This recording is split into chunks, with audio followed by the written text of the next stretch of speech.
Hey everybody, it's Erica from 530 Home. I came over to the store during the Coronacation here to paint this table in Miss Mustard Seed's milk paint, and I'm going to walk you through the process. So stay tuned for all the different steps of the process. We're going to go through mixing, painting, and finishing. I did a poll on Instagram between Trophy and Aviary, and Aviary won. Aviary is more of a smoky gray, Trophy is more of a pewter gray. So we're gonna go with Aviary today.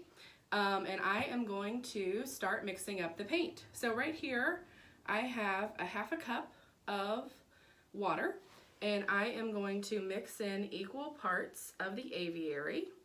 I did give the powder a little stir with my whisk first, so that I can, make sure that those granules really mix in well here.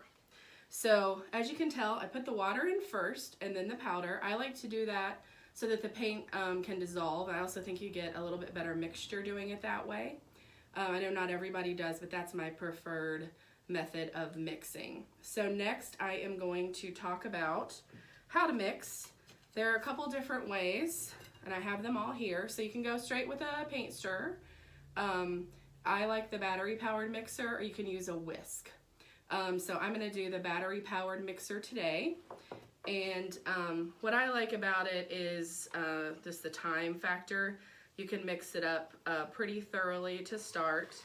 I usually tell people you don't want a milk paint latte, so make sure that you're not over mixing it. You just want to kind of get down on the edges and really get all the paint mixed in together. So it's starting to look good. I'm also going to add bonding agent today just because this table's a little shiny, and I don't want it to chip. Plus my husband was nice enough to fill some holes for me, so we want to make sure that those get good and covered.